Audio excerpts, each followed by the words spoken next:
जय हिंद मित्रों, हमारे यूट्यूब चैनल स्टडी विद शरण का स्वागत है। आज हम देखेंगे अशोक के अभिलेख।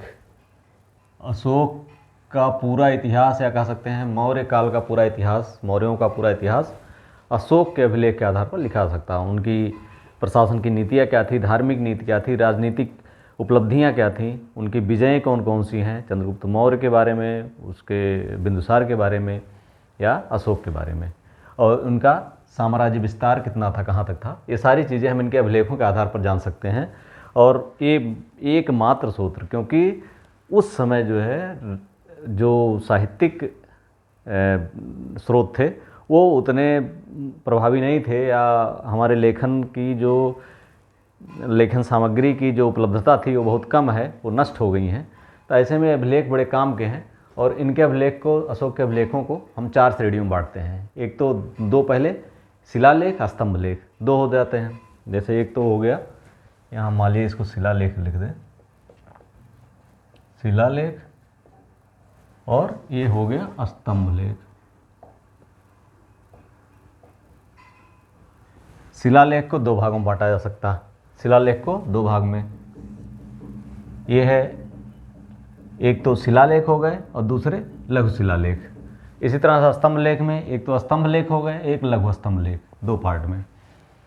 और अगर शिलालेख की बात की जाए तो इनकी संख्या कुल 14 है, और ये कुल 8 स्थानों से मिले हैं। कितने स्थानों से? शिलालेख 14 हैं और ये कुल 8 स्थानों से प्राप्त हुए हैं। जैसे रॉक एडिक्ट्स जो हैं कुल ये 14 हैं, और ये कुल 8 स्थान से मिले हैं। जैसे शाहबाग, ये 14 शिलालेख, मतलब ये 14 लेख जो हैं एक ही पर लिखे हुए हैं और इस 8 स्थानों से मिले हैं। जैसे शाहबाजगढ़ी, मानसहरा, कालसी, गिरनार, धौली, जौगढ़, एरागुड्ड, सोपारा, ये 8 जगहों से इसके 14 शिलालेख प्राप्त हुए हैं।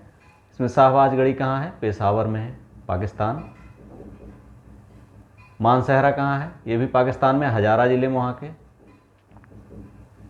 कालसी कहाँ है? देहरादून में है, उत्तराखंड। गिरनार ये गुजरात में है, ये जूनागढ़ के पास है, गिरनार पहाड़ी के पास। जूनागढ़ गिरनार पहाड़ी पर, जूनागढ़ के पास। धौली ये पुरी ज़िले में है, उड़ीसा के। जौगढ़ ये गंजाम ज़िले में है, उड़ीसा के,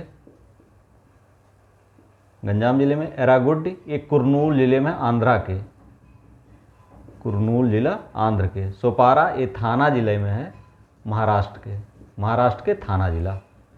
देखिए ये जो 8 मिले हैं सब में 14-14, इसमें 14 जो लेख पाए गए हैं, 14 शिलालेख हैं जो शिला पे लिखे गए हैं, 14 बिंदु जो दिखे हैं ये हर सब पे लिखा हुआ है। ये कुल 8 स्थानों से मिले हैं। अब देख सकते हैं पाकिस्तान में मिला है 2 जगहों से, फिर यहाँ सबसे उत्तर में, देश के उत्तर में कालसी यानी देहरादून से, फिर सुदूर पश्चिम में जूनागढ़ से, फिर सुदूर पूर्व में पुरी और गंजाम, धौली, जौगढ़, और सुदूर दक्षिण में कुरनूल से। सोपारा सुदूर पश्चिम में, अगर तटीय बात की जाए तो सोपारा मतलब महाराष्ट्र या मुंबई के पास, थाना जिला है मुंबई का। तो ये देख सकते हैं पूरे इनका क्षेत्र कितना बड़ा था, क्योंकि इसको लिखवाने का काम या आदेश देने का या अपनी बातें कहने का अधिकार केवल अपने क्षेत्र में होता, दूसरे क्षेत्र में नहीं होता। अगर लघु शिलालेख की बात की जाए तो ये भी ढेर सारे स्थानों पर मिले हैं। जैसे रूपनाथ ये जबलपुर, मध्य प्रदेश में जबलपुर के पास है। गुजर्रा ये दतिया ज़िले में है, मध्य प्रदेश के। सासाराम ये बिहार में है, सासाराम ज़िले में। मास्की ये हैदराबाद में है। ब्रह्मगिरी ये मैसूरू में है, जतिन रामेश्वर मैसूरू के पास ये भी है। एरागुड्ड ये कुरनूल ज़िला है, आंध्रा का। गोबीमठ ये मैसूरू के पास है। पालिकगुंड मैसूरू के पास है। राजुल मंडगिरी ये कुरनूल ज़िला है। अहरौरा ये मिर्ज़ापुर उत्तर प्रदेश में है, ठीक। सारो मारो ये शहडोल के पास है। नेट्टूर ये मैसूर के पास है, और भाबरू बैराट ये जयपुर में है। ये जो लघु शिलालेख पाए गए हैं इन्हीं में जैसे 4 जो हैं, मास्की, गुर्जरा, नेट्टूर, उदयगुलान, मास्की, गुजर्रा, नेट्टूर, उदयगुलान, इनमें अशोक का नाम इसी से हम डिसाइड करते हैं कि अशोक। बाकी में अशोक प्रियदर्शी लिखा हुआ है, लेकिन प्रियदर्शी लिखा हुआ उसे कहा गया है, लेकिन यहाँ पर इसके नाम का उल्लेख मिलता है। कौन कौन से? मास्की, गुजर्रा, नेट्टूर, उदयगुलान, चारों में। स्तंभ लेख भी दो भागों में बांट सकते हैं, एक तो स्तंभ लेख, दूसरा लघु स्तंभ लेख।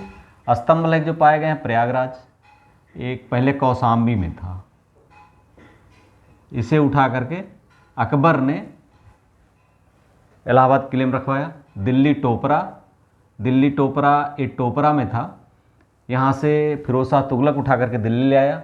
दिल्ली मेरठ में पढ़वाने का बहुत प्रयास किया। दिल्ली मेरठ में एक स्तंभ लेख था, उसे भी फिरोज शाह तुगलक दिल्ली ले आया। तो इसको पढ़वाने का बहुत प्रयास किया इन दोनों को, लेकिन पढ़वा नहीं पाया। तो दिल्ली में है।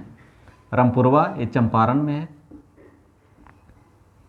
लौरिया राज ये भी चंपारण में है, और लौरिया नंदनगढ़ ये भी चंपारण में है।